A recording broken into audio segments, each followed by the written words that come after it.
Hey, what's up, man? So today I got something super special for y'all, man. We got Big Mike back on the platform. Big Mike, what's up? What's going on, big homie? You cool? Not much, man. Doing good, man. Now, how have you been, man? Since our last interview went crazy out there on social media, how you been doing? I've been chilling, just living everyday life, trying to, keep my mental sane, keep everybody in our way, just doing what I do. I got about 4 more months left on parole, so the turn up coming real soon. Yeah, man. Last time we talked, it was a couple more months. It was like 7 months, right? And now we're looking at 4 months, man. We fingers crossed. We praying for you, man. And ain't no need for that because you about your business, right? Oh yeah, for sure. I ain't trying to play. Now, Big Mike, you're one of the most well-known drill rappers or people associated with drill rap out of Chicago. I got to give you your kudos, man. A lot of people, your name is always out there big or like that. They're going to say I'm glazing, but I got to get a props.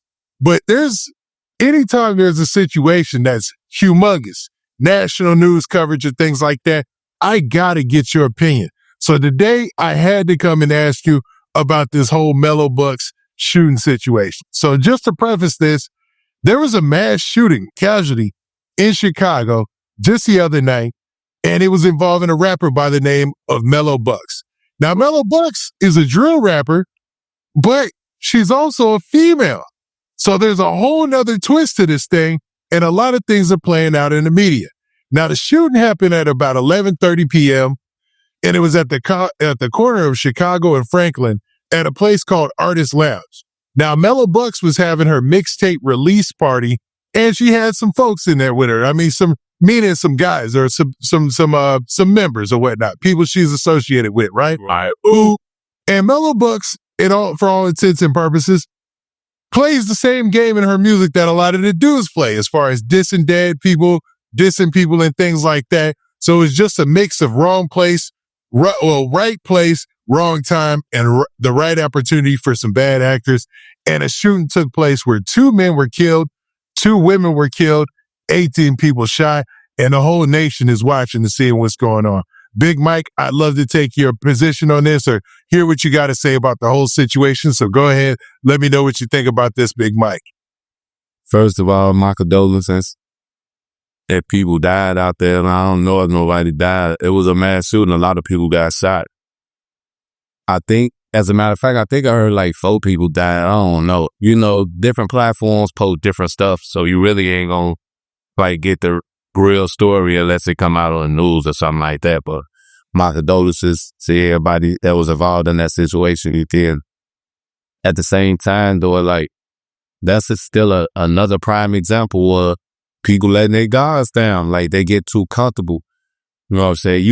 If you on the internet, you dissing people dead homies, or you talking about what you gonna do to somebody else's block, or you talk about what y'all did, or any of this type of stuff going on in the songs, on the interviews, you know what I'm saying, whether it's alive, you know what I'm saying, and then, Melo Bucks, that's a female. So you put yourself in this position and you gonna get treated like the same way any other is because you rap about it and you talk about it.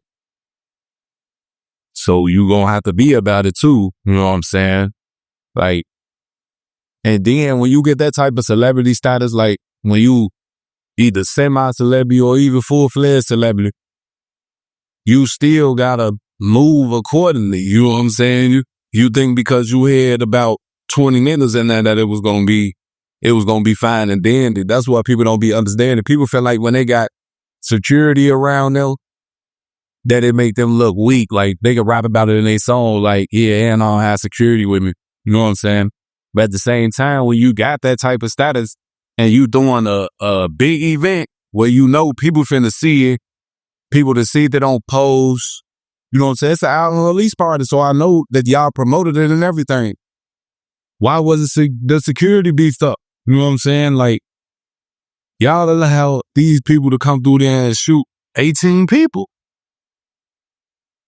18 people done got shot. You know what I'm saying? I heard it was a couple of dudes who know every up and that, all type of stuff. And it's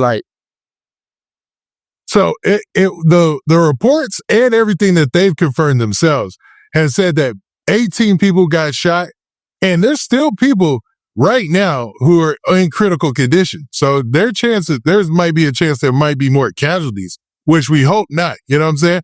But 2 men and 2 women were killed. Allegedly, one of the men killed was her boyfriend, and another guy was the brother of him. Now, the whole thing took place because they were leaving the event. So the Artist Lounge, it actually closed at 11:30. They were letting them out, you know what I'm saying, after they had a private event, you know, that the mixtape release.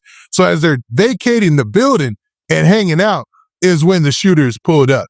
But they had been on social media promoting the event. People were going live. It seemed like they were completely dropping their guards, I should say, in this situation. Is that how you take it? They was. That's what they was doing. You know what I'm saying? You posted, you going live. So when you go live, you know what I'm saying? You know what I'm saying? If I'm from Chicago and I see you on live, I'm going to know exactly where you at. I'm going to know exactly where you at because you be in Chicago for so long and you been on plenty of blocks and you done rolled past plenty of blocks. Like, if I see the Artist Lounge, I know where you at. So this would be my perfect opportunity to slide through and do what I need to do. You know what I'm saying? At the same time, it's like y'all was promoting it and stuff like that. Y'all supposed to have security beefed up out there. I don't care how tough people think they is. Ain't nobody exempt from catching a bullet. You feel me? So it's like, I feel like that situation could have been handled you know what I'm saying, better. If the security would have been beefed up and stuff, maybe all them people wouldn't have got shot out there like that. But ain't no telling with security, you know what I'm saying? Some shooting probably would have still went down, but it wouldn't have been as much, you know what I'm saying? Like, it wouldn't have been as much, like 18 people, 4 dead. Like, nah, it would have been that. You know what I'm saying? You gotta carry yourself like you a celebrity, not just no, I'm a celebrity in the hood type. You know what I'm saying? Like, you the breadwinner, you the money. Feel me? Like, the whole purpose is to try to make it up out the current situation we in, not to go back. Feel me? So like, I ain't understand that situation. I think security could have been beefed up a little bit better. I agree. Now, the city of Chicago, the media, first off, came out and they labeled this as a mass casualty event, which is huge. One hospital alone received 9 different people who were shot. So that kind of floods their already flooded emergency room. You got 9 people who are shot. They need emergency right now cares. You see what I'm saying? So this is a crazy situation for the whole city to take on, and that's why it took on national news. Now, Melo Bucks has been associated with Drench Gang and another group by the name of No Limit. Now, she's been associated with them. She shouted about in her music. There's rumors about her being affiliated. We don't know that for a fact. But to be real, to have that whole situation play out to where there's actual people who are related to those groups at the event, like, what could they possibly be thinking? Is it a possibility that as an artist, they thought like, this is just what artists do. We drop a mixtape, we have a mixtape release party. You know what I mean? No, I just think it's a cockiness that comes with Chicago dudes and females. You know what I'm saying? It's a cockiness, like, you know, ain't nobody finna come through here. We gonna tear this up. You know what I'm saying? So it's like, I believe it's just a cockiness. You know what I'm saying? People like, man, I don't need no security. I'm good. You know what I'm saying? We out here. I got the gang with me. You know what I'm saying? Somebody slide through hell. You know what I'm saying? They getting shot the whole time. Like, to be aware is to be alive. Fear. Like, it ain't about being scared. It's about being smart. Like, you're not scared because you got security around you. That make you scared because you got security around you? No, you ain't scared. You just ain't dumb neither. So I just wish they would have handled that better, man. Now, this is the tricky part about this, Big Mike. Melo Bucks is a female. She's a woman. And she invited herself as a rapper into the drill rap scene, which is, I can't understand that. Like, as a female rapper, like, they really, really want female rappers to pop right now. Like, anytime somebody who's a female gets some decent amount of shine, they try to push her, man. They try hard, like the industry. Like, why add the drill rap aspect to it? You know, and I know you're you're making an educated guess here, but what, like, is it just because, Chicago, that's what it is? Like, why invite that level of violence when okay, Dritch Gang, No Limit, they got open wars right now with people, period. You know what I'm saying? It's well publicized, It is more so of that's just who she is. You know what I'm saying? That's what her surroundings is. You know what I'm saying? Like that's, you know what I'm saying? She grew up in Iraq. So this, like, when you in Chicago for so long, it's like, this all you know. And of course, you know what I'm saying, you really ain't gonna hear no Chicago rappers coming out rapping about anything else except drill. You know what I'm saying? Now, you might have a few that might start to think outside the box and venture out to rapping about other stuff, maybe money, cars, clothes, or, you know what I'm saying, females, or, you know what I'm saying, just anything other than, you know what I'm saying, it's always about, you know what I'm saying, we'd have stood over somebody or something like that. Anything other than that. But I think she just, you know what I'm saying, she a product of her surroundings. That's all that is. Nah, that makes sense because the same could be said about, say, like 90s gangsters rap. There was a bunch of women who came out who were 90s gangster rappers. You had Lady of Rage. You had, one of the biggest songs, Pyru Love. There was like one of everybody's favorite verses was a rapper on there. And I can't remember her name at this time, but like, it seems to go like, if that's where the culture is going as far as rap, you're always going to have some female and some, female rappers who join in on that, and some become very successful. They do. She can rock. She can rock. She good at it. At the same time, you got to remove yourself from those situations so things like that won't happen. You know what I'm saying? Because now that you done just lost loved ones, it's finna stain now. Like, you finna feel it now, and you finna understand it now. Like, you know what I'm saying? Like, this what come with living in Chicago. You know what I'm saying? And being a gangster rapper, a drill rapper. So like, she put herself in this position. You know what I'm saying? She got to deal with everything that come with it. But I'm pretty sure, like, after this incident, she'll get smarter and more wiser. And understand, like, you know what I'm saying, when I throw stuff like that to protect the people that's around me, even if it ain't about you. You know what I'm saying? Even if it ain't about protecting yourself, but you gotta protect the people that's around you. You know what I'm saying? Because you might one day hire your OG with you, or, you know what I'm saying, your brother with you or something like that. It's about protecting the ones that's around you. And if you can't do that, then, you know what I'm saying, that's a problem. That's, man, well said. Well said. Nah. You hit the nail on the head with that. Now, before we close out this topic, I wanted to talk about YFG Fatso. Now, it looks like he took to social media, was immediately dissing with a lot of other people. And then also on top of that, there was videos that were leaked of the alleged drive-by shooting in the situation. Now, as somebody who's closely connected to drill rap, you've seen all the ups and downs, the in and outs, the biggest names to the King Vons, to your brother Wooski, to yourself dropping successful music. How, as a drill rapper, can you operate in music and still be able to stay safe with all these factors? You got the people who are just licking their chops, waiting for you to slip up so they could do something to you or whatever. Then you have the ops who are going to be dissing as soon as something happens to your crew, so you're going to have hard feelings about that.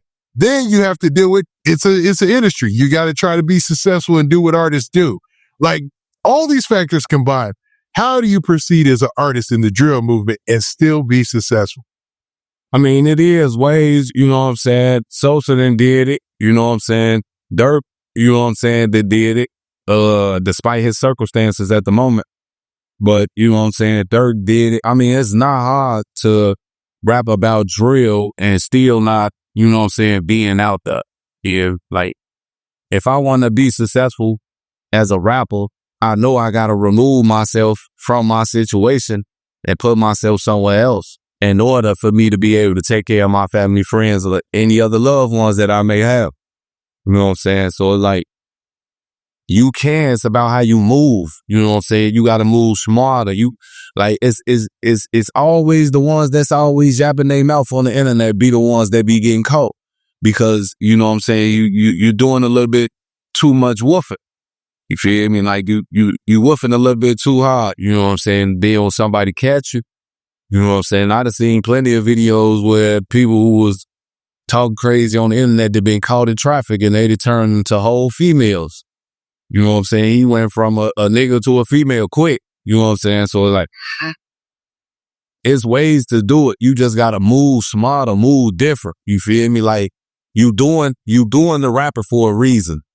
You know what I'm saying? You doing it because there's money in them all, and it's something that you like do. It's the way you can express yourself and how you live, or maybe how you used to live. You know what I'm saying? So it's like, it's ways to move smart as a rapper than steady just constantly being out there. You got dudes that's been in the rap game for a long time and they still here and they successful. You know what I'm saying? From the Jay-Z's to Scarfaces to Nas's, all them dudes. You feel me? So like, people done did it and they still here. Like. That's true, but when you talk about drill rap, you're talking about a whole different atmosphere. You know what I mean? The atmosphere around drill rap is a little bit more aggressive to the streets. You know what I mean? We're a little bit more connected to the streets. So when you talk about drill, it adds another level or another layer that almost seems like a hindrance in ways, because you ought to be able to just go do meet and greets, regular meet and greets, and, you know, do those promotional things that people get paid their 5s and 10s and thousands for. But you can't do that because now you got to worry about the ops. You got to worry about this. You got to, who sees us here? Are we showing too much on the camera? Because Tay Capone did a video alive where he was just talking about this. He's a streamer, you know what I mean? And he basically was talking about how he knows guys who will sit online and look at people's Instagram lives from a page they just made up that has no name or anything, and just be looking to see what people are doing, looking to see where they at and stuff like that. He said, so you have that whole different level of people looking at you and not even scrutiny, actually looking for you and creating violent situations for you. Whereas opposed to where you look at the mainstream side of rap, you got your Kendrick Lamar's. He's in a beef with Drake, but you know, the worst thing that can happen to him, he go to Toronto, right? And something happened, and that's not going to happen. Then you have your Travis Scotts, right? Who, he doesn't have to worry about nothing. He just roll around freely. He can go to those meet and greets. He can do a pop-up at McDonald's, and then McDonald's pay him a big bag and all this. You see what I'm saying? It seems like it adds a whole nother level of concern that and worry and actual violence that isn't necessary. Do you feel that? It do. And it definitely do. It comes with a lot of violence. You know what I'm saying? It's still, to me, is like based off how you moving in the streets though. Like, you know what I'm saying? You one of the people who like to be seen all the time, and that's what you like doing. Like, I mean, go ahead, because, you know what I'm saying? There's something about Chicago drill rappers that always happen there. It's either they die or they gonna go to jail. You feel me? Especially they'll be like, yeah, especially the ones that's out there that's like always on the internet, talk about people dead, people's, all that type of stuff. Like, you know what I'm saying? Like, you asking for it anyway, so you gotta move, you know what I'm saying, better than the next. You gotta move like the president. Yeah. Like, y'all think when Durk was outside and stuff like that, y'all think he ain't had no security and stuff with? Like, he moved like a president. Yeah, we saw the videos. Like when he would go to his own shows, his pop-up shows that he would have at these arenas, his security looked crazy. It looked like he'd have a couple white dudes with the vests, looked like Navy SEALs. Then he'd have cops. Then he'd have his homeboys. It was just like 3 different levels of security. The crazy twist about it is when you come up as a drill rapper and you come from that environment, it boosts you all the way to the top of rap authenticity and success. To where once you make it, you like up there, like your Durks, like your Chief Keefs and stuff, right? But do you think a big part of surviving is moving away? Because those are 2 people you name, but they both moved away. Durk went to Atlanta. Chief Keef went to LA. Chief Keef I just seen a video of him buying a Ferrari. You know what I mean? Yeah, that's what you gotta do. You gotta remove yourself from your current situation to be able to be better with this. Like, you know what I'm saying? Like, get up out of there. Like, yeah, that's where you from. And I understand some people be like, man, I ain't leaving my sick. But at the same time, you want to be successful, and this is what you rocking about, and you want to keep the people around you safe and fed and money in their pocket, then you're going to have to get up out of that. So Big Mike, to end to end this whole Mello Bucks conversation or whatever, what would be your advice going forward for rappers like her and people who are still striving to make it in drill? Man, move different, bro. Like, move different. Like, you ain't gotta be on the scene all the time. I know rappers, you gotta show your face. Like, people want to see you. People want to hear you and stuff like that. But there's better ways to do things. Like, you can move away from, you know what I'm saying, your situation and still be able to rap about it. It ain't like you scared. It's just a simple fact of what are you doing all this for? You doing all this to succeed and to make money. You ain't doing it to die or go to jail. If anybody in it to do it to die or go to jail, then you might as well do something different. There's plenty of ways to die and go to jail. You feel me? But if it's like you doing it for you to take care of your family, you know what I'm saying, your friends, your loved ones, you know what I'm saying, take care of yourself, your kids, you know what I'm saying. This is an easy way for us to express ourselves. So it's just about moving different, man. Move away from all of that. You feel me? You can still rap about it. You ain't even got to be doing it no more. But just because you've been involved with it and you used to be doing it, you know what I'm saying, you could rap about it. You know what I'm saying? This is what this how I used to live. This was me. You know what I'm saying? And the great advice. And that's how Jay-Z and Nas created those long careers. You know what I mean? Oh, yeah. To each his own, though. Yep. Now, Big Mike, I wanted to move over to the next biggest news story. Now, last time we talked, we brought up the whole situation with Diddy. And the way that we addressed it, it pretty much at that time, the way the media had painted it, it looked like it was over. Looked like he was going to be found guilty on all charges. It was a RICO, a federal RICO on top of that. So it looked like there was no hope for Diddy in this situation. But it looks like somehow he can't stop, he won't stop, and he beat the RICO. Man, what did you think about this whole Diddy basically beating the RICO? Now, some people are going to say, well, he got the two lesser charges, but those are the two lesser charges. He actually beat the RICO charge, the racketeering conspiracy charge in there. The catch-all for everybody that they always get you for, he beat that. So, Big Mike, once you heard the news, what'd you think? I'd love to hear your opinion. I mean, when I heard it, I ain't even gonna lie. I thought it was, man, that man got all that money. You feel me? He got all that money and there's ways to throw it around. You feel me? So it's like, just imagine if it was Diddy with no money and fighting with a public defender. You think he would have beat that RICO? I think not. He had the money. He got a lot of influence in the game. You know what I'm saying? A lot of people still respect dude. You feel me? Even though what he was charged for is bogus. But, you know, it's still people out here that respect that mob. You know what I'm saying? So it's like, in my mind, I'm like, you know what I'm saying? That's what money do. When you got money, that's what money do. You feel me? Like, you can do that type of stuff. You feel me? Even though he got, you know what I'm saying, the two lesser charges, who's to say he ain't finna get like some 20 years, 30 years worth of probation or something like that, or even only they give them time to serve on those charges or something like that. Who's to say that ain't gonna happen? So, you know what I'm saying? A lot of people, you know, they just be crying on people downfall sometimes. You know what I'm saying? I believe he did any way. Like, yo, to say that. My bad. But it's definitely some over freaked out stuff in this case. Like, he's overly freaked out, bro. Like, it's like to the point where, like, it got gross. Like, listening to the testimony, listening to all the different stuff. Like, I didn't want to hear from any of the witnesses. Like, it got to a point where it's gross, man. Come on. Like, cause life is about a little bit more than all that. You know what I'm saying? Like, I don't know if that's a rich people thing, if it's just, that's how, you know, they get down or whatever. But regardless, man, it was over freaked out. But one thing that I wanted to point out was the fact that, like you said, he basically, you know, was hit with the two lesser charges. And in the lesser charges, they carry no mandatory minimum.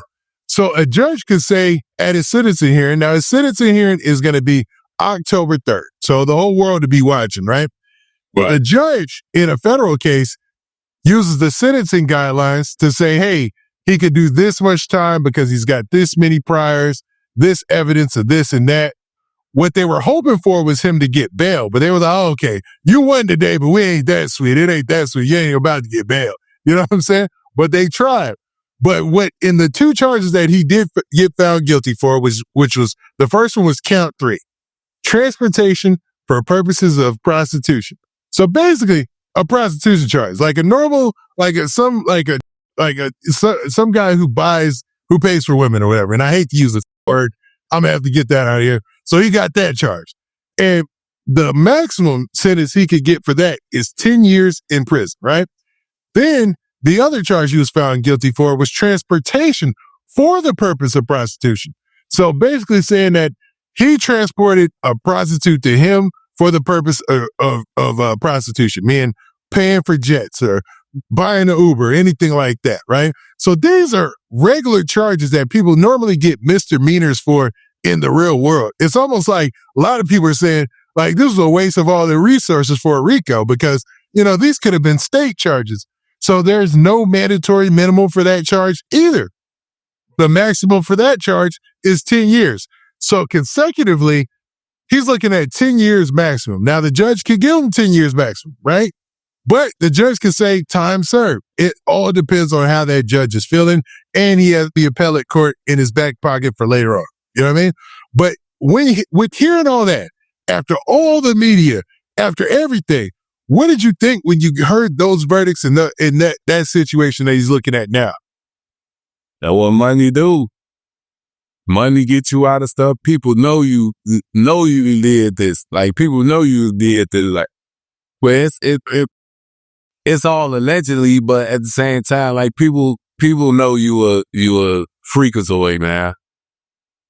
You feel me? But at the same time, when you got money and you got some power in that industry, you know what I'm saying? Diddy been around a long time, you know what I'm saying? Like, so it's like that money is, them 2 lesser charges, I feel like he probably maybe do a year piece or something like that, if that, bro. Actually, you're spot on with what a lot of the lawyers on, because I've been following this on all social media. There's a lady, she's real good at predicting these. She's an attorney, handled federal cases. Her prediction is he gets 2.5 years, and they do it in months in the feds. So if she's saying 48 months with time served, he probably does like another 8 and goes home or something like that. You know what I mean? Which is crazy when you were looking at life, because for count 1 alone, so count 1, racketeering conspiracy, he was found not guilty. The charge carried a maximum life sentence in prison, the most severe punishment out of all charges, but he was found not guilty. You know what I mean? Fire. So what do you think about that juxtaposition? Like, he was looking at, his life was on the balance. He was looking at life in prison. Now he's looking at maybe getting time served or maybe getting, 10 years. Like, what do you think? When you go from life in prison to maybe 2 years in prison, it's a beautiful thing, because I don't care what nobody say. When you facing life in prison, you gonna be anxious, nervous, you gonna be scared. You know what I'm saying? Like, that come with a lot, because you like, man, what if I do have to spend the rest of my life away from my family? Even though I got money to be able to take care of myself while I'm in here, money don't solve all your problems. Because now your kids growing up without, you know what I'm saying? It's going to be people dying. Like, your family members going to start checking out, and you going to have to be sitting inside of somebody's prison, dwelling on all of that stuff that's going on the outside world. You know what I'm saying? So it's like, and then it's like dying in here, dying in these people place, like, man, dying in prison. So when you go from almost dying in prison to about to do about 2 years, it changed everything. Not, you know what I'm saying? So it's like, now I got to start doing things different. You know what I'm saying? If he is a freakazoid, if he ain't. He probably started throwing his little sex pilots, you know what I'm saying, a little more discreet or something like that. I don't know.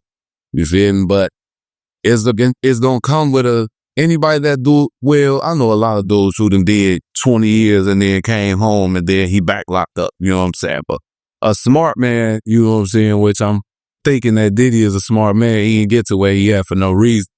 You feel me? Or come home. And, you know what I'm saying? I know he gonna be doing his interviews, his little press conference, stuff like that. You know what I'm saying? But, like, try to stay out the limelight a lot. You know what I'm saying? Like, the limelight ain't You know what I'm saying? Focus on yourself, get your stuff together, and stay up out these people way, because you just beat this. But if they get you again, you ain't beat no. Yeah, that's a dangerous game to play. I think, man, he fades into the background, but we got to remember too, this man is a billionaire. That's different. That's different than even your multimillionaire rich. Billionaire rich is something way more powerful than we could even, imagine. And obviously, there's different ways of pay. Like he was able to pay for Brian Steele. And I was going to ask you, so let's go into that. So Diddy's legal team is comprised of some of the best defense attorneys ever, right? But one that he particularly grabbed during the stretch when it all looked bad was Young Thug's attorney from his RICO case, Brian Steele. Now, Brian Steele is two for two in beating RICO cases and RICO charges right now. You know what I mean? He had the Young Thug trial down in Atlanta, which was a state RICO. Beat that. Got Young Thug out of that. Now he has this Diddy case. He comes on late and he ends up getting Diddy off for this RICO. In a situation like that, he's closely associated to the hip hop community as a key defense attorney. But he looking like Johnny Cochran in the 90s right now, man. What you think about this? He is, you know what I'm saying? And by him beating these RICOs, it's helping him too, you know what I'm saying? Because at the same time, like, that's money. Because now when people start catching RICOs and stuff like that, or Fed cases, period, you know what I'm saying? They go get Brian Steele, like, man, look, I need you to go ahead and take care of this, you feel me? So he know, like, you know what I'm saying? His name is get big, kind of like the Johnny Cochran, you know what I'm saying? So he beating those cases and obviously he know what he's doing. So everybody gonna be trying to, you know what I'm saying, get him, you know what I'm saying? Somebody catch a RICO case or a Fed case or something. Hey, man, look, call up Brian Steele. Tell him I got this for him right now, man. You feel me? So, like, he become the popular, not just in the rap industry, in the hood, period. Anybody that got some money gonna pay that man.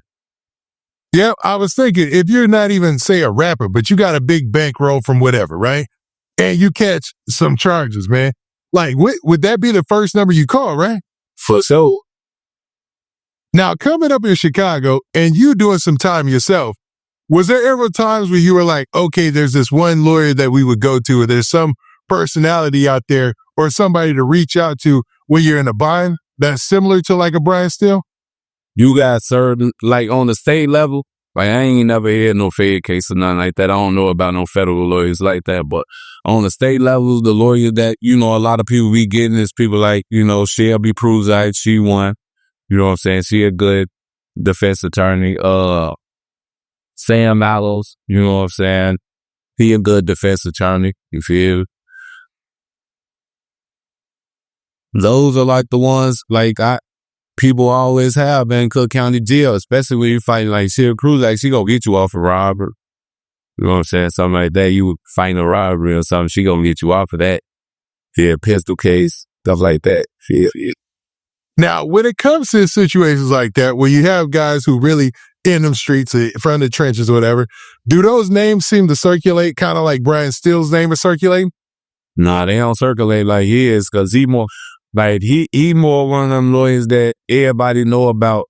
You feel me? Like that the whole world know about him now. You feel me? So it's like those lawyers like on the Chicago level, you feel me? Like did Brian Steele do, like everybody know him. You could Cali, Atlanta, Illinois, you feel me? All over the place. He all over the place. And, the lawyers in Chicago really ain't out there like that. Where somebody from Atlanta would be like, oh, I'm going to call who out the bam. I'm finna see if, she or he could beat this case for, you feel me? Cause they names ain't out there, like on a worldwide basis, like, you feel me? Like, you can't just call them. Like, he one of those ones that Johnny Cochran was one of those ones that everybody knew about. And so it was different. And the crazy part about Johnny Cochran and Brian Steele, what it seems is, and Drew Finland, that's another one. I believe he's Lil Durk's attorney now, is those guys, people see them coming. You expect, okay, man, his time will probably run out, knock on wood. But still, they come with enough evidence. They find enough fault within the case to come out with these good decisions for their clients, man. That's got to be crazy. Makes you wonder what price they charging, right? Man, they be trusting lawyers like that. They charge about an hour, bro. I don't think they have no set prices like, just give me $25,000 or give me $30,000. Man, I want $5,000 an hour. Them the type of lawyers that you want. Cause you nosy. He gonna go to war in that courtroom. Yeah, because a part of it is his reputation. The other part is they've got resources that, other smaller lawyers and firms and things that don't specialize in that don't have, man. So for this Diddy situation to be looking that bad, to where everybody was kind of at a unanimous, oh, he's going away for life. Oh, he's going to at least get 25, 20 years. To this guy maybe possibly walking up out of there, if that's actually being a possibility with no mandatory minimum, allegedly, right? For sure. What do you think? He's finna walk up out there. He finna walk out a free man. Like a lot of people was, everybody had their opinions. Because that's all people can throw out there as opinions anyway, because you ain't the judge, you know what I'm saying? So you ain't the jury, you don't know what's gonna happen in that case. So everybody was going out their opinions and was for certain that certain things were gonna happen and they did. So I want to see what people gonna be talking about on the net 9, that he done beat that RICO that everybody thought that he was gonna be in prison for the rest of his life for. So now y'all got something else to talk about now. Yeah, that's just crazy, man. Now, I want to get to some other parts of this story, man, that are interesting, man. Now, you have a whole situation where Diddy is an entertainer. He's in the entertainment industry. Bad Boy Records famously owns all the rights to Biggie Smalls, aka the Notorious Big, Craig, just a huge catalog, right? He mixes and mingles within Hollywood and hip hop. And you notice when things started to go crazy for Diddy, most people didn't speak out or say anything crazy about him. It seemed kind of like they took a step back. And the media was wondering, how come people aren't saying more about Diddy? Like, how come a lot of the people who are around him ain't dissing him? It looks like with him possibly coming out, there might be a situation where, he might come back to some sort of power in the music industry. Do you think that's a possibility? I think it is because, the reason why like rappers and sailors and stuff like that weren't speaking out against him, because you don't want to get the saying something and they come back to bite you in the butt. You feel me? So it's like, as you get on these interviews or something like that, and you hear relationship with him, on the business level or something like that, and this man a billionaire, he got power in the industry, I don't think you're going to want to say nothing until you know that situation is dead. Like, he in that for the rest of it. Like, now I can speak out on the type stuff. Because if you you speak out on it, and now he done just beat the RICO case. Now, you you was an up-and-coming rapper. Now you being blackballed now. Yep, that's crazy, man. Now, because in the Lil Rod lawsuit, which was a civil lawsuit, he pretty much blew open the door to a lot of things, and he was suggesting that Diddy had so much power that he told Lil Rod, like, I can get you a Grammy. Like, I can get you a BET award. I can get you whatever you want. You just got to play, you got to play your part. Like, he's like guaranteed him he can just get him those things.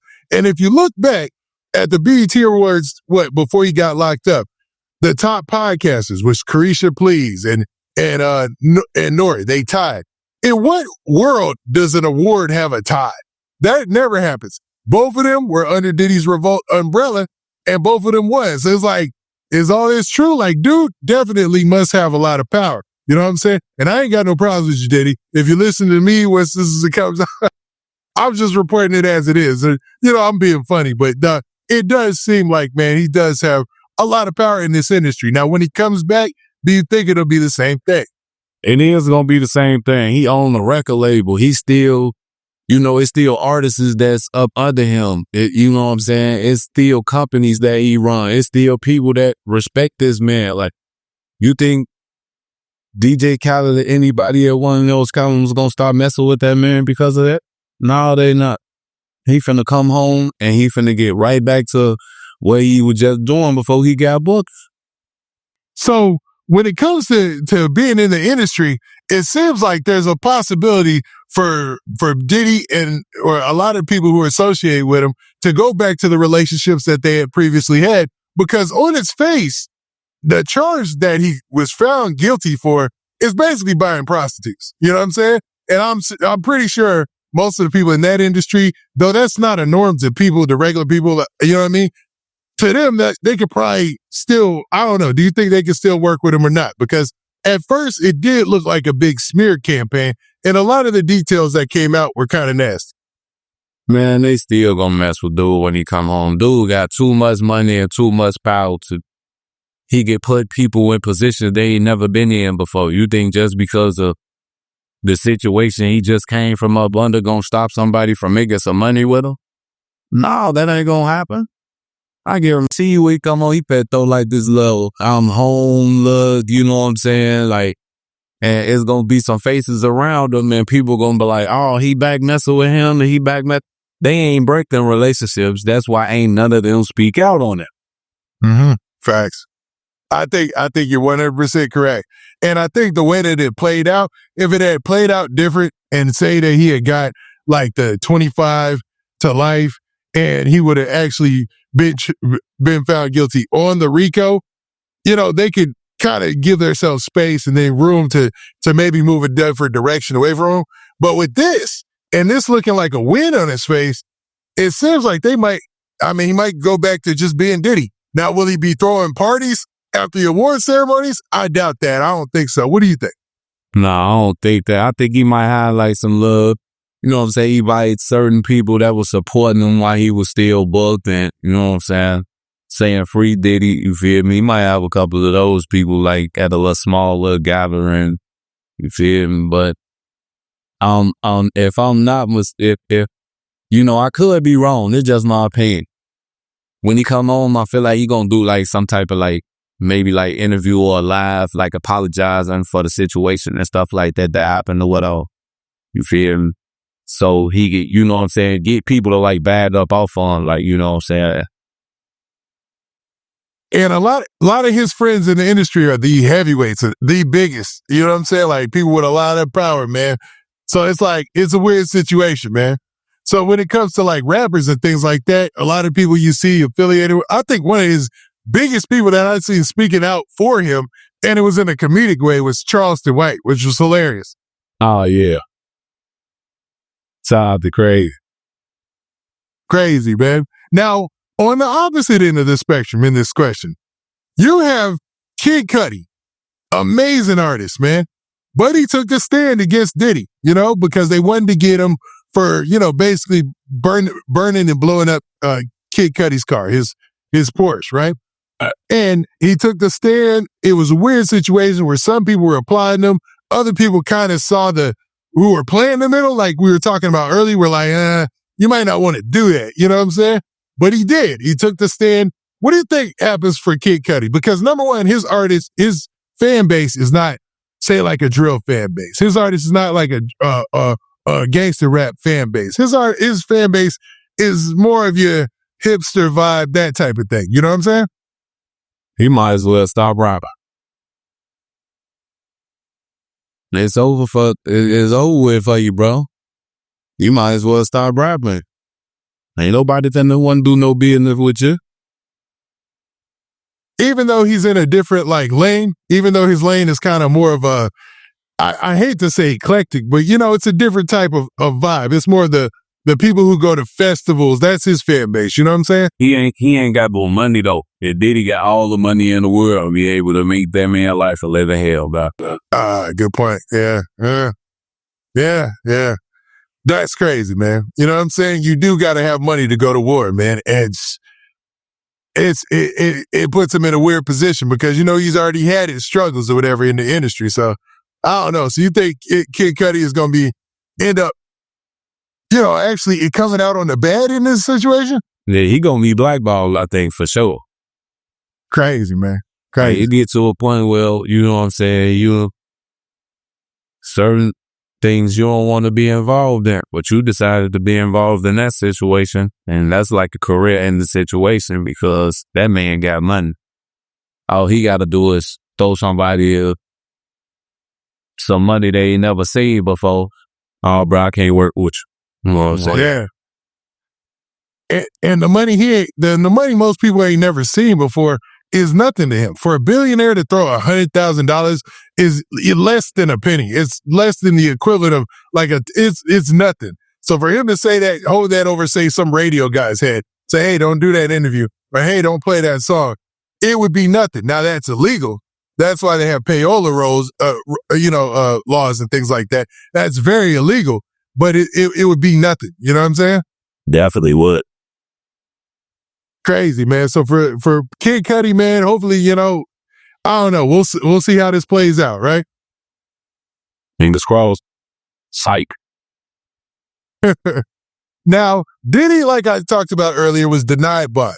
I guess they were feeling themselves. They said, all right, we already beat the RICO charge.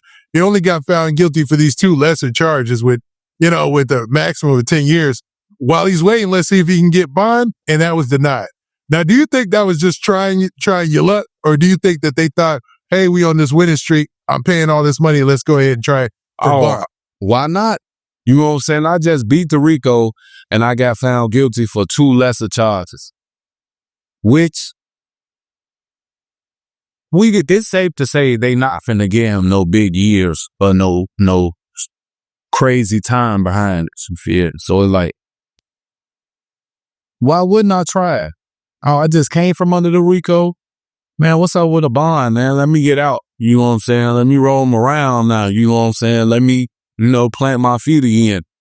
You feel me? And they denied it. They like, nah, bruh. You just slapped us in the face by winning this RICO, and you think we about to grant you so you think we about to let you up out of here? No, you finna sit up your hand till we done. Yeah, true. Well, this is an interesting story and an interesting twist. And hip-hop is what that is, man. It's always these crazy headlines and just these surprise situations that just shake up the world, man. So we'll be monitoring this one closely, man. I can't wait to get your opinion about this some other time after more details play out. You know what I mean? For sure. Now, okay, Big Mike, I want to move on to another topic, man. Now, this is something I wanted to ask you about, as you heard about. There was this whole thing called the Black Yacht Weekend in Chicago. And it ended up being a situation where it was promoted as this extravagant event, luxurious, black people going out during, I think it was Memorial Day weekend, on some yachts, you know what I'm saying? And just having a good time, right? Well, it ended up being what some people considered a scam because people didn't understand the makeup of Chicago. That Chicago really isn't like from what a lot of the locals were saying, a super go to the club and super turn up like city, like your Houston's, like your Atlanta, like your Miami, like your Vegas. And when people got there, they were met with a rude awakening because the water was too choppy for a lot of the boats to go out there. And a lot of the things that they thought they could do, they weren't able to do. And they were faced with the whole segregation of the city. Most people don't realize how segregated of a city Chicago is. You know what I mean? So what did you have knowledge of this event? And did you see any of the reactions? Nah, I didn't. It was a crazy situation, man. It played out on social media, mostly on TikTok. Yeah, I ain't even see it. Did I? No, I don't think I seen that. Normally when I catch news about stuff like that, it's always on like Instagram or somebody that says something about it on YouTube or something like that or Reddit. Yeah, it was one of those quick things that went by. But man, judging, you being from Chicago, living there your whole life and stuff like that, splitting time between other places or whatnot, what do you think about like events like that? Is Chicago, I mean, it looks like Chicago isn't built to host events like that, at least for black events. Do you think that it is or it isn't? Well, it really just depends. You feel me? Because some black people just ignorant. You know what I'm saying? The people don't know how to just go out and have fun and just chill. Feel more so on the white side, you know, they do some, you know, they don't have those type of problems. Now they might get overbearingly drunk and start having fights and stuff like that, but you really ain't gonna see nothing like that when it comes to the whites. It's like they ain't really built for it though. Okay. So you think that, now what makes Chicago still so segregated today? Is it the crime? It is the crime, you know what I'm saying? Because, you feel me, the jails are packed with minorities, you feel me? Blacks and Latinos, like they packed because, you know, we the ones doing the most crime, feel me? So it's like certain spots you will go to and don't know black people live on this block. You know what I'm saying? Like, you know the spots where it's all white at, you know what I'm saying? Like, in my neighborhood, you know, in O Block, you know what I'm saying? There no white people stay on our block. It was all blacks. Up and down King Drive, you know what I'm saying? So, it ain't segregated, but it is at the same time, though. I get that because, you know, where I come from, it's the same. It's pretty much, you know what I mean? And it's separated in that way. And it's separated by gangs that way. And gangs pretty much run most. And it affects regular people's lives, right? So so everything's separated and segregated. That's why there's big issues as far as, you know, all those communities.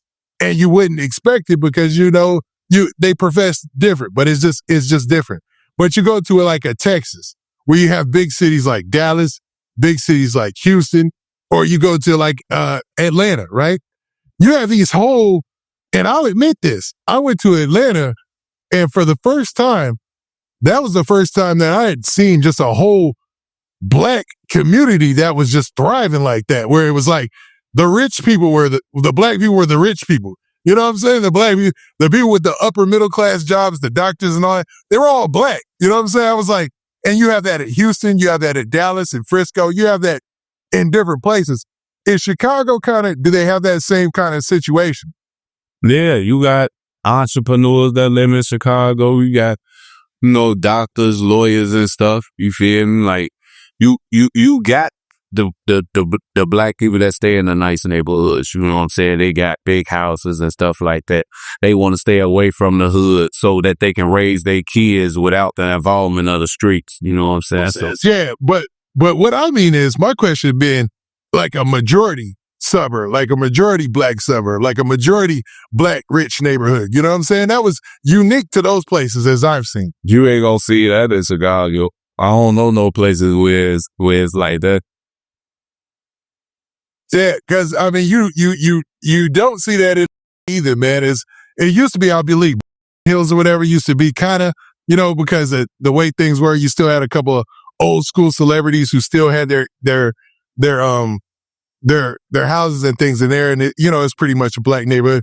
But just a predominantly black neighborhood where, you know, this luxurious life and stuff is just very unique to certain other places, right? Yeah, black people stepping their game up. Oh, I love it. I love it. I love it. I love it. You know, and you kind of see it, man. Like, and this is off subject, but you see it with the NBA. You know what I mean? I'm a big sports guy, but you see it. Like, look at most of the kids who get drafted in the NBA now. They're nepotism babies. They're nepo babies. They're second generation rich kids. You know what I mean? It's mostly rich kids now. And they lived off their parents' money. Now they making their own money. They rich on their own now. Yeah, crazy, man. All right, so we'll leave the Black Yacht Weekend question alone. And I wanted to go to something else. So Doodie Low recently spoke out. Since our last interview, you know, where we talked about him getting shot, he recently spoke out. He went on social media and talked about the fact that he had got shot and was just basically sending his sending his thank yous for everybody who sent prayers to him during this difficult time where he ended up, you know, getting shot and taking one in the leg, I believe, and in the back. So this is what he said on social media. He said, "I appreciate everyone who's been checking in. I got hit, but I'm still here, still breathing. God got me, taking this time to heal, get stronger, come back better. Keep your energy right. Stay safe out there. Love, Big Doodie Low. Now, Doodie Low was famous, well, not famously, but it was famous. It was a broadcast that he was shot down in Atlanta, and it looked like a situation where he had let his guard down. Now, this took place on May 13th, and it took place at 9:25 p.m. A lot of people said that, what was he doing on MLK at that time? And it was on the Northwest side, so they said maybe he was trying to link up with a chick. But he ended up taking a couple of shots and ended up losing his chain. Later on, his chain ended up going on a tour.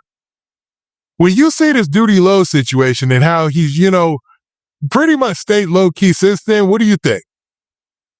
He getting smarter, you know what I'm saying? It's like when you comfortable and you catch those bullets, now you start to think smarter. You don't get too comfortable no more.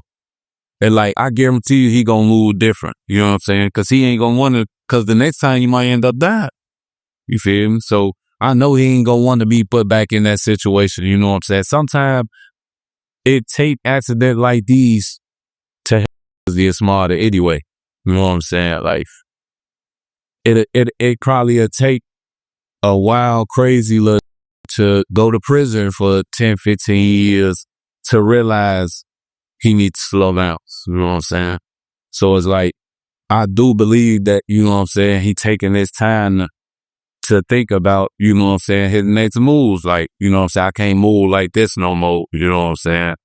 Because, don't nobody going to get put back in the same situation they just left out of, especially when it could lead to worse. Like, you ate them bullets. You made it up out of that situation. You know what I'm saying? Just be blessed to be alive. You feel? That little change, that little money they took or whatever, you would get that back. You feel? Sometimes it be a pride thing though, where people, he want to go back and I got to get my gear back. I need my chains back. Feel? So like, I need hot jewelry back. And we see a lot of artists feel like they get boxed in a corner because something savage happens to them. You know what I mean? But staying low key and working on getting better, after taking a shot to the leg, seems like the best move in this case, right? It definitely is. You know what I'm saying? And he ain't jump on there talking about what he gonna do to somebody or nothing like that. You know what I'm saying? The message, you feel? It sounds like he on a positive note that he just trying to, you know what I'm saying, get back to how he used to be, because he probably got to learn how to walk again on his leg or whatever. But at the same time, though, I feel like that situation is going to make him realize, like, he got to start moving different. He can't get comfortable no matter what. Nah, and that's facts. And you made a good point there that a lot of people overlook, that when you get shot in the leg, you do got to go to physical therapy, and you have to learn how to walk again, depending on it's a lot, man. You know what I mean? And people just watch too many movies, I think, man. They think you get shot in the leg, but there are certain people, if it's like there's people who walk away from it as like just a limp for a couple months and things like that. But that's not the usual case, right? Yeah, because like, if it's like a through and through, that's when they be like, you know what I'm saying? Like, if they hit the calf or something like that, you know what I'm saying? If it's like a through and through on the calf, you know what I'm saying? That's kind of easy to recover, even though that muscle go be tender and sore. But if you talking about a bullet hitting you and breaking one of your bones in your leg, ain't no way you ain't doing rehab for that. You gonna do rehab. All right, Big Mike. So next, I wanted to ask you about this, man, and see what your opinions were about this whole Larry Hoover situation, man. So Larry Hoover gets pardoned federally by Donald Trump, the president, right? So the president pardons Larry Hoover, and a lot of people were celebrating because, a lot of people down in Mississippi, there's a lot of, growth and development down there. A lot of people in Chicago, Atlanta, because, at first they thought that he was coming home free, but really he got pardoned federally. So now he has to do the rest of his time that he has in a state situation in Illinois, which is way better than being in that Colorado Supermax where you're underground. You basically don't get to live like a human being. It's just a horrible situation. When you heard this news, what'd you think? I mean, when they said that they pardoned him, that Donald Trump pardoned him federally anyway, I knew that he wasn't just coming right home. That's the feds, you know what I'm saying? The man still had 200 years of state time to do or something like that. Yeah. So like, I knew he wasn't coming home, but I watched people, you know what I'm saying? But I watched people like, you know what I'm saying, turn up and make little reels and, you know what I'm saying, post certain things like all day to free Larry and all of this and all that. Now that man deserved to be free. Cause that man been inside them prison walls for a long time, man. And you know, like, don't nobody deserve to, I don't feel like nobody deserved to be in there all that time unless you like a man type stuff. You feel? But like, when they said it, like, it was a good thing because now all he got to do is try to talk to, you know what I'm saying, the governor, Illinois, probably try to get some clemency or something like that to get up out of there. Because I do think that he'll serve a better purpose on the outside than it is. Yeah, I think with the changes that he's made and the direction that they're trying to move with the whole growth and development, it seems like, man, they're trying to push something positive. You know, at least his son's been out there speaking. I've seen a little bit of that. Some of the things that Kanye, or I should say Jay Prince, has been in on has been seem positive, you know, in nature. So, but the crazy part about it is, immediately after that, there was a video that got dropped by 1090 Jake. Now, 1090 Jake is one of everybody's favorite YouTubers, but he put out some allegations that Larry Hoover had some snitch paperwork on him. Now, this was based on a newspaper clip from the 60s where Larry Hoover had allegedly gotten shot and had told when he got shot, but nobody can officially substantiate any of the stuff. And the guy who actually shot Larry Hoover or was involved in the shooting said that he was not told on by Larry Hoover. Did you see any of that? And if you did, what did you think about it? I did, and the only thing I thought was 1090 Jake playing with his life, man. Like, you playing with your own life. Now, I get it. I ain't got no problem with 1090 Jake. He is, I guess, a journalist, you could say. Yeah, he's a YouTuber, one of the best at you know, bringing, like, I ain't got no problem with him either. It's just a big story. He's just one of the best people to bring down the finer points from paperwork when it comes to paperwork and telling the story in a narrative. You know what I mean? Yeah, I feel that, but his what he got ain't actual paperwork. Those are newspaper articles. And that was a lot of people's point. You know what I mean? The during those times, people can put anything in those newspapers, bro. That ain't fine. That ain't black and white. You know what I'm saying? That's a newspaper article. And you got a lot of people out here that love Larry Hoover and still will do anything for that man. So I seen a 60-year-old man crying, talking about they freed my chief. Like, I was like, whoa, this is crazy. I was like, whoa, this is crazy, man. So that love and dedication is there, man. You know, so I don't know. That's a tough call. What do you think? I just think he shouldn't have did it, bro. I ain't gonna lie to you. I don't think he should have did it. You feel me? I guess he looking at it like he ain't scared. You know what I'm saying? To try to bring down Chicago legend, but at the same time, you know, certain things you just don't, you just gotta leave it alone, bro. Feel me? Like, what is you getting out of that? It's gonna cost you, my boy. Like, for real. Like, it's people hurt by what you said about this man. Like, people hurt. Yeah, it was an outrage, man. So a lot of people were debating about it, man, but we'll see how it plays out because, you know, it seems like with Larry Hoover and his camp, there's so much on some positive stuff that a lot of people are just moving in that direction with it for the most part, right? Yeah, but it ain't even about the ones that's growth and development. You feel me? It's the ones that's against the disciples and they still trying to prove a point. You know what I'm saying? They like, oh, you want to play with Chief, you know what I'm saying? Like, you know, they get brownie points off 1090 Jake. You feel? Yeah, that's crazy, man. That's a crazy situation, man. A lot of crash outs out here, man. That little dude. That's wild, man. So, man, I almost don't even want to talk about that subject, even though but it is what it is, and it's a story that was out there. So, with that, I'll say, man, hopefully the best. I'm pretty sure 1090 Jake didn't have the worst intentions or nothing like that, and hopefully nothing happens in this situation, right? Yeah, he a YouTuber. That's why I said I ain't got no problem with him. He a YouTuber, and that's the job that he chose to do. So I commend him for, for doing it. But at the same time, when you in the entertainment and you dealing with stuff, especially something that come with a force to be reckoned with, sometimes you just got to be like, is it even worth it? Feel? Nah, that's facts. That's with anything, man. Facts. All right, man. So next, I want to ask you about this. Now, also, man, since the last time we got together, man, and talked about things, last time we really didn't talk about Lil Durk much. But this time, there was a situation with Lil Durk. He went for bond, man, and his bond got denied again. And I'm talking about they threw everything but the kitchen sink. Millions of dollars. The label made promises.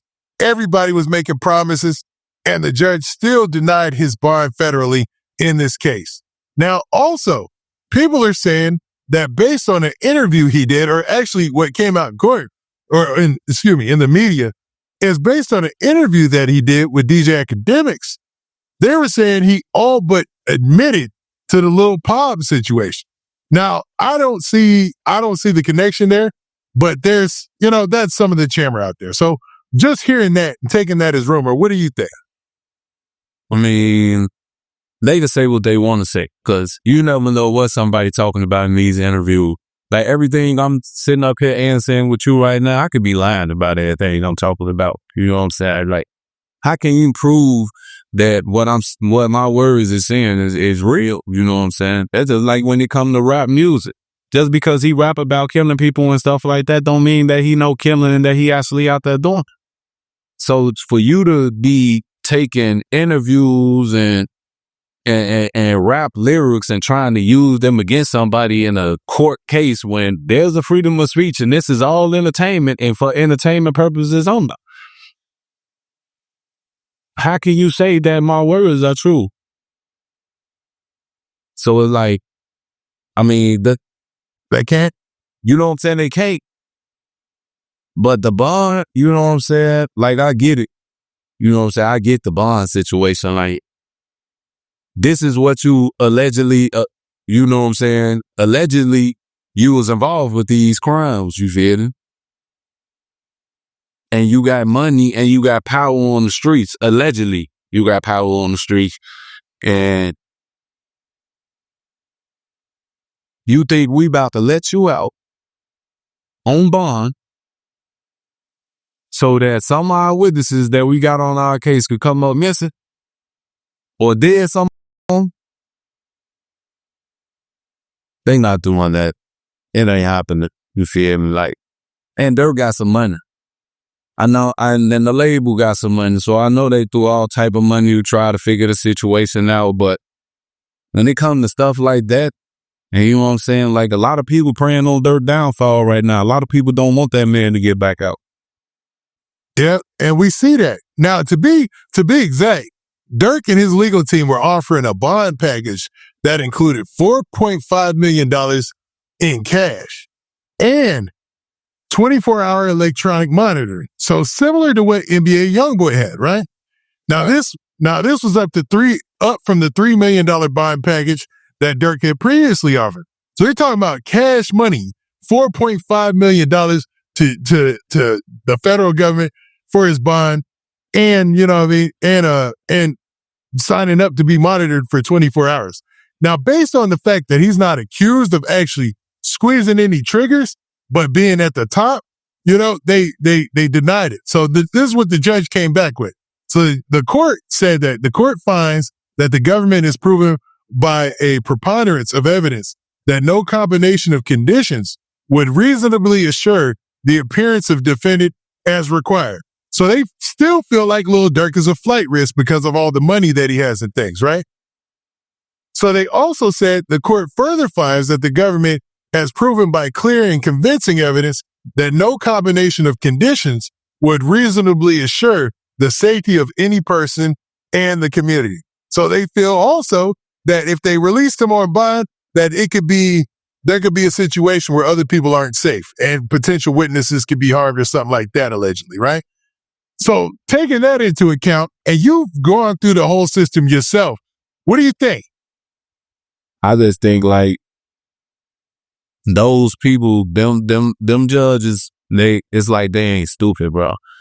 Like they been judges for a long time, so they know what come with the game. And plus, everybody go off of even if them judges say they not going off of what is happening like on the internet or what he said in his interviews or what he may have said on the phone, they is going off that. You know what I'm saying? It's in the back of their mind already. So it's kind of like it sometimes be like a lose-lose situation because, you know what I'm saying, you never know what type of judge that is. It might be a judge that already hated Durk. You feel me? Like, nope, I'm finna make your life a living hell right now. Like, you ain't going nowhere. You ain't about to try to leave the country. You ain't about to get no witnesses killed. I ain't none of that. So it's like them judges be biased anyway, man. They be on some BS. So it's like they trying to keep him in up. They think he gonna try to run. They think some of their witnesses are going to come up there, and they don't want that on their content. Yeah, and that's what it seems like. Speaking of run, what do you think, the whole New Orleans thing, man, with those guys who went on the run, man? Now, in your time being locked up, was that ever a consideration? Like, man, let me break about this joint. Who didn't think about it? You sit up and down with all those years, bro, and there's certain things happening in the world, and you in here, you surrounded by me and 24 hours a day, you know what I'm saying? It's like, man, I need to get up out of here. So it's plenty of thoughts ran through a lot of guys' mind, like, man, I need to try to figure out how to get up out of here. Can I finesse one of the female COs? You know what I'm saying? Can I make her fall in love with me, and then I might be able to walk up out this joint or probably get up out of here in a laundry basket or something. But I mean, them dudes, some of them had time that wasn't even works. Breaking up out of there. Yep. You know what I'm saying? Like if you're short time, why risk it? Yeah, like you ain't even had no time, bro. Like, what is you on? So like some of them I felt like they don't know what they was on. Some of them, was spacing, some possible a lot of years. And, you know what I'm saying? They got up out of there. That mess is crazy. So they're catching all of them one by one, and they're down to just one more guy. And they're saying he's probably out there disguising his identity, right? Right. Which is crazy, man. It was a wild story. He probably just trying to stay free for as long as he can, because he know when them people get their hands on him again, you know what I'm saying? That's finna be more years added on to however much you was doing or however much you was facing. So it's like, he probably out here enjoying himself right now, probably building his money up right now. So when he do get back in there, he can have a lawyer, or maybe he'll be able to take care of himself, stuff like that. You know what I'm saying? Like, y'all ain't caught him yet, so y'all ain't as good as y'all say y'all is. Nah, that's facts. That's facts. Now, with that, Big Mike, man, we've talked about a multitude of things today, and I love getting your perspective. But it wouldn't be right if I didn't give you an opportunity to shout out everything that you got coming in the future and anything that you have, any projects, anything that you want to shout out, man. With that, Big Mike, the floor is yours. First of all, I got, something I want to say to the youth. I want y'all, I see a lot of dudes, like, I'd have been around a lot of little dudes out here that wanted to do street stuff, and then, something happened and it changed their mind, Like, I want people to keep feeding off that energy, Like, you ain't got to be out here on gangster stuff. You ain't got to be out here shooting guns, Now, protecting yourself is different, because you ain't a convicted felon. You can get a pistol with a license, But It's all about how y'all carry yourselves. School still, you know what I'm saying? School still around. It's going to be around forever. You know what I'm saying? Go to school, finish school. I ain't telling nobody to go to college because college ain't for everybody. But at the same time, like the streets ain't where it's at because y'all seeing what they doing to all y'all favorite rappers. You feel me? So it's like, if that's the type of lifestyle you trying to live and you want to put your mama and your pops and them through that type of stuff, your kids through that type of herb, then, I mean, be my guest. But at the same time, it ain't worth it, bro. It's not worth it. That's my message to you. But you know what I'm saying? I got all type of projects coming up. I'm really just trying to wait till I get off parole if I could be able to do what I want to do. Like, you know what I'm saying? It's parole strict. You know what I'm saying? They watch every interview.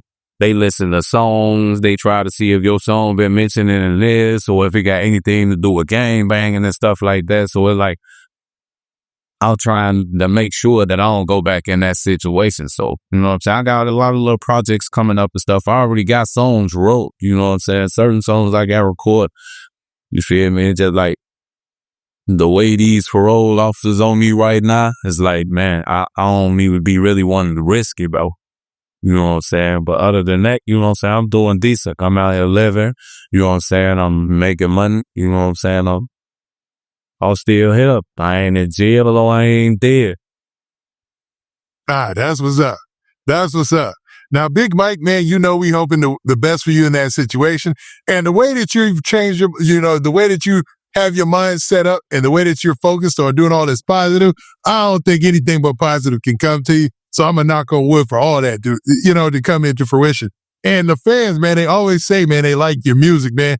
Even King Yella, other people they've talked about, man, they liked your cut when you dropped it. But I understand you gotta watch out. So man, we'll be checking for it. We wait. Oh yeah, it's coming, man. It's coming. And when it do come, a lot of people will be, you know what I'm saying, shocked at the results. They'll be, you know, like, yeah, he did that. You know what I'm saying? Like I got a lot of little projects done. So just be on the lookout. Facts, right. Nice. Well, with that, Big Mike, man, we appreciate you coming out, blessing the platform once again, and we out this day today. Peace. You already know.